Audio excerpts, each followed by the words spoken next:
How can you get free training as a graduate student, a postdoc, or an early career professional to be able to boost your credentials and create new revenue-generating opportunities?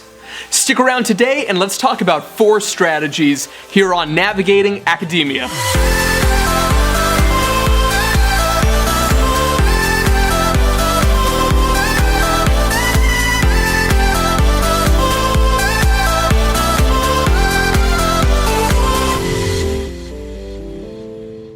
What's up, everybody? My name is Dr. J. Phoenix Singh, and I want to welcome you to today's episode of Navigating Academia, your leading source for guidance on how to be able to advance your career in academia. As always, I appreciate the love, so please do take time to like and share this video with your friends, your colleagues, your students. Subscribe to our channel, hit that bell to be able to make sure that you find out about all new videos that we post, and comment below. You can follow me at the social media accounts below. So today we're going to be discussing this age-old problem of knowing that getting a certain certification or training could change your life in the field, could seriously boost your personal brand, could result in new revenue-generating opportunities. However, these things can be expensive as all get out. Or even worse, even though they could be expensive to attend the training, you've still got other problems. Usually it's something where you gotta fly to the training, you gotta stay in a hotel, you gotta pay for food, you gotta pay for parking at that place that you just flew out of. You gotta spend time away from your pets, from your family, from your friends, from your job. It's really a big sacrifice to be able to get some of these trainings and certifications. Now, obviously, it makes sense to be able to do so if you have the time and if you have the funds. And even if it's something like online training where you're taking away the hassle of having to travel somewhere, etc., you know how it is. These things can be absurdly expensive. And so one of the things that we can discuss is, are there any strategies to be able to get these trainings for free? And it may seem, of course, that, oh, maybe I can't ask for these things. This is something that I'm really uncomfortable putting myself out there. But remember, one of the big themes of this channel that we always talk about together is it's incredibly important that you become your greatest advocate. No one else is going to advocate more for you, for your career, for the things that you want to achieve than yourself. So it's really critical that you kind of put yourself at the forefront. And I know that either you could be somebody like, I used to be really introverted, which of course nobody believes, but it's totally true. So you may be introverted like I was. You may be somebody who is, because your early career, or maybe you're even still a graduate student or a postdoc, you're uncomfortable kind of getting in touch with some of these trainers or certification providers, because these guys typically are the big dogs. They've been in the field for quite some time. They may even be people that you really look up to. Everybody in academia, even though we may not want to admit it, we've got kind of those heroes in the field. And oftentimes the people who are offering these trainings or certifications that we want, one of the reasons we want them is because these are things within our wheelhouse. They're within our interests in the field. And because of that, we're really looking up to the people who are providing these things because they're subject matter experts and they're in a position that, fingers crossed, we will get to someday, right? So this is really the goal. So a lot of people can get pretty intimidated, but I want you to really put that aside. I want you to remember this saying that I always like to use, which is that worrying about something is interest paid on problems that have yet to happen. Now, this is what I always say when it comes to friends of mine who say, they're really nervous about talking to people at bars. Let's say that they're single, they want to go up and talk to somebody, and they say, I'm really, really nervous to do that. And I always tell them the same thing, which is that you can be nervous talking to me over here, or you can be nervous having the interaction with that person who you're interested in. You're going to be nervous no matter what. The only difference is that one of them, you've actually got a shot at making something happen. Because otherwise, you're just going to be nervous sitting over here with me. And I'd much rather you kind of get over there, and if nothing else, give it a shot, be respectful, and you never know what happens. Stranger things have happened, right?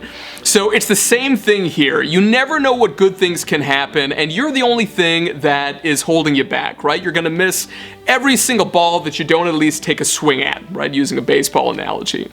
So let's go ahead and jump in here and talk about these 4 key strategies.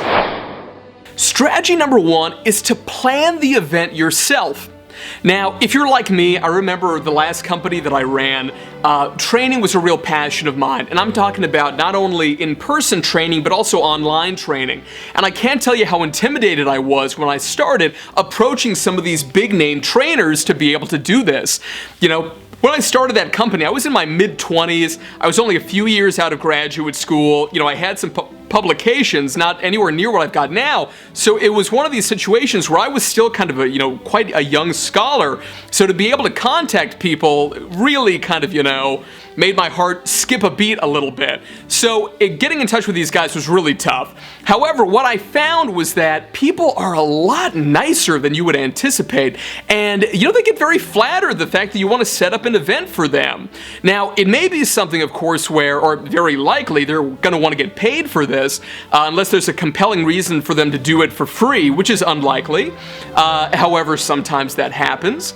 But it's something that if you plan that event, if you go about the trouble of inviting the trainer, dealing with logistics, dealing with their situation, so help them book the flights, book a nice hotel for them, at least a 4-star hotel for them that's kind of within the area. You may want to consider picking them up from the airport, taking them to dinner the night before the event, making sure that you're in solid contact with them, they have all your contact details.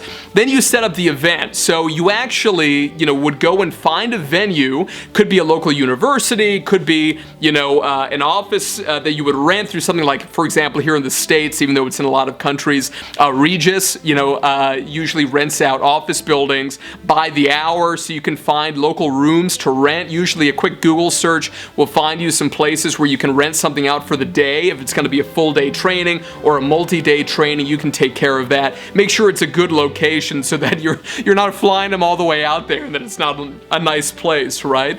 But book the room for them, and then it's your job to give the presentation, make sure they have everything they need, make sure if they want a clicker that they've got a clicker, make sure that if they want a lavalier mic or a handheld mic or a podium or a projector, or you to bring your laptop to be able to set everything up and they can bring their presentation on a stick, or if they want to bring their own laptop, make this easy for them. The easier you make it for them, the more likely that they're going to have a positive experience and give it a good training. And of course, you want a good training and you want to make sure that everybody who attends has one too. So of course, that's the third piece. We got to market the event, right? And this can be something that's really challenging if you've never done any sales and marketing before. But really, just going to local universities, letting people know that this exists, usually your region, your state here if you're in the US, your province if you're in Canada. There's a variety of different state or provincial associations that you can get in touch with, and just let them know there's this training coming up. Would you mind letting the constituent members of your organization, would you kind of let them know that this is something going on? And you'll let them know how much it costs. Maybe you can pay a graphic designer. You can go on something like Upwork or Freelancer, find somebody who you can work with to be able to make a nice flyer. Maybe you can make a website. If you don't have a lot of money, do something on something like Wix or on Squarespace, Weebly. There's a lot of options here for people to sign up. You can use something like Eventbrite. You can contact your contacts on LinkedIn. You can send direct emails to people that you know. Remember that there's all kinds of laws and regulations about sending email blasts to people that you don't know. Maybe you bought that list, because there are people who sell lists. You got to be real careful with that. So make sure you know those regulations, because it can get you into a ton of trouble. Luckily, I've never had that issue. I've always been a real straight shooter when it comes to that. But really make sure that you know what you're doing and you don't just start blasting emails out to people based on lists you've bought or that you've found online. But after all of this is done, you have the event. Maybe you've hired a caterer to bring in breakfast or lunch or whatever it is, or snacks at least. Go to, Costco or whatever your local kind of, bulk warehouse is to be able to get some food or drink, to make sure that people, if nothing else, have water bottles, notepads and pens or pencils, to make sure that they have a good experience. And then you get to sit there, though, and enjoy the event and get that training yourself for free. So I know that this may seem like a ton of effort to be able to put in, but keep in mind that, this is something where you will be investing a little bit of money up front, But this is a situation where you could make money off of doing this as well, and that could be great. You get the training for free, you make a little bit of money, you develop some new skill sets and some new contacts, obviously. And obviously, if you're the one putting the event on, people are going to make the assumption that you're a person who really knows what they're doing, like in the field. And so it'll help your brand awareness as well, both locally and of course the larger that you get, in terms of if instead of just marketing to people in your local region, you do it even more broadly. And keep in mind, this takes a lot of time. But if you wanted to do such a thing, right, then, it could be a great solution to get a lot of certifications if you wanted to. So that's strategy number one. Strategy number two is to volunteer for a training company. So for example, my last company was called the Global Institute of Forensic Research, and you can go and visit them. It's at www.gifrinc.com. And we were so passionate about conducting these online and in-person trainings, and I like to think we did it really well. We really focused on quality and, more importantly, on customer experience and trainer experience, and making sure that everybody had a really easy time working with us. And this was really key for us. And there are a lot of different training companies. This was something where nobody ever approached us about this, not during my time at the company at least, but it was something where I know other companies out there that train in a variety of different areas, in not only in behavioral health care, but in a variety of fields, where essentially you can volunteer locally for that training company and say, you guys put the whole thing on, but I will make sure I'll be, at the front desk when they come in to check people in. I'll print off materials and make photocopies. I'll put up, the signs letting people know where to go with the arrows or the signage, whatever it is. I'll pass stuff out at the beginning of the training. I'll, announce who the trainer is and read their bio. I'll work with whoever the local AV person is to, get everything all set up. And I'll make sure that I answer any questions that the attendees have, right? And by doing that, you can get these trainings for free. You can go for free. If you're in a field like, for example, medicine, let's say, or you're a psychologist or a social worker, etc., or a lawyer, let's say, and you need continuing education credits, this is a way that you would be able to get them for free. Now, obviously, these practices differ company to company, so you can't just assume this is the case. But again, if you just offer to be able to help out, maybe you could get a discount if you can't get it for free. If nothing else, you make contacts at the company, so this way if they ever do need somebody, they're like, oh yeah, wait a minute, I know that somebody had asked about this before, maybe we can get in touch with them, right? So if nothing else, so long as it's done tactfully, you can come across really well here and really expand your professional network. That's strategy two.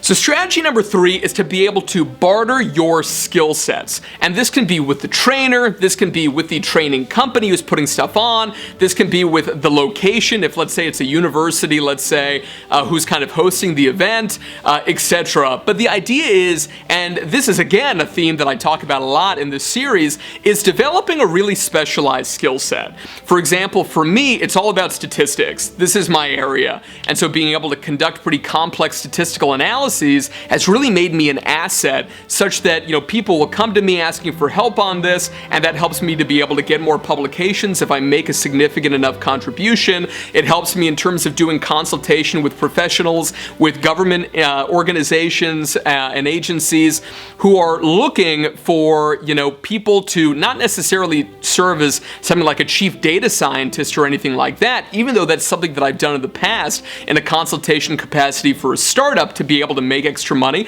build another revenue source for myself. But also, this really is something that can help you get these trainings and certifications for free. If you end up, really getting to know a trainer well, or working with that trainer, or you've looked at some of their past work and said, hey, my skill set could be really beneficial to you, and you reach out to them and say, hey, listen, would you be interested in kind of doing a trade here? The trainer may be really open to it. Same thing with the training company or the university. university, if you have something that they can benefit from, for example, you could say something like, I have this skill set, I can give a half day, a full day training on this, would you consider a barter, like a trade, such that I'll give that training for free if I can attend this training for free, right? So, you can propose these things. There's no harm in asking. This is really key to understand, folks, right? So let's go ahead and consider that strategy number 3. But of course, to have this be successful, you really got to have a skill set or a content area in terms of your knowledge that's pretty unique. So really try to cultivate that, especially if you're an early career professional. And finally, strategy number 4 is to just take the direct approach. Contact the trainer via a handwritten letter and basically plead your case. Say, I really want to come, and this is something where all of us are trying to do 150% of the work with 50% of the resources. I don't know if it would be possible, but I just wanted to personally reach out. I think very highly of you. I think this certification would help my career significantly. I don't know whether there's anything you might be able to do to help me, but I just wanted to reach out and ask. Nobody writes handwritten letters these days. People either shoot emails, they do stuff on social media like LinkedIn or whatever through a direct message. People very rarely write handwritten letters, and what I would recommend is when you send the handwritten letter, make sure that, when you actually put it through the postal mail, that you do certified return receipt, meaning that you'll fill out a little slip and they'll put it on the envelope, and it'll basically make sure that when it's delivered, somebody has to sign for it. And this way, not only can you track the package, you can make sure it was delivered to somebody who you can then follow up with. For example, if Dr. Smith is the one I'm trying to get in touch with and it goes to Dr. Smith's secretary, they'll sign for it and I'll know that. And this way, if I don't hear anything back, I can send a very respectful email, let's say, a few weeks later saying, to the secretary saying, dear Greg, sincerely hoping this message finds you well. I wish to write just briefly to be able to follow up on a letter that I had sent. Certified return receipt suggests that it was delivered last Thursday. I'm confident Dr. Smith is incredibly busy and I apologize for any inconvenience. I just wanted to make sure that it was received in good order. Right? Very respectfully written, right? Best wishes, in your name. But, it's one of these things, guys, where you really got to put yourself out there, and really amazing things can happen, I promise you, if you just ask. Handwritten letters, anything personal. If you got stationery, don't write it on an A4 piece of paper, please. Do this in a really professional way. And again, the worst thing that can happen is that you end up developing a relationship with that trainer because they're like, wow, like somebody really cared enough to be able to take the time to do this. It can make you look really good. All right, y'all, thank you so much for watching as always. I want to hear from you in the comments below. What are the dream certifications or trainings that you would want to get if you could get them for free? I want you to comment below and let me know that. I think that'd be fascinating to be able to hear from you guys about it. And as you try the strategies that we've discussed during this talk, this very brief discussion that we're having here today, please do post your experiences below. Let's try to help each other out. Let's talk about our experiences and get to know each other a little bit. So don't forget to like and share this video with your colleagues, friends, and students. Subscribe to our channel and follow us on social media. If you're interested in one-on-one career counseling, as well as suggesting really strategic ways that we can get you these kinds of trainings and certifications for free, we can work one-on-one together with that. Set a consultation call with me via the website below, and let's chat and get to know each other. It would really be a pleasure to hear from you. Signing off, guys. Have a great day, and remember to get out there, take chances, and be your best self. Thank you so much for stopping by, everyone. It's a pleasure to have you here as always. If you enjoyed this video and you'd like to see more in this series on navigating academia, please click on one of these links over here to be able to view more original content. I hope to see you there.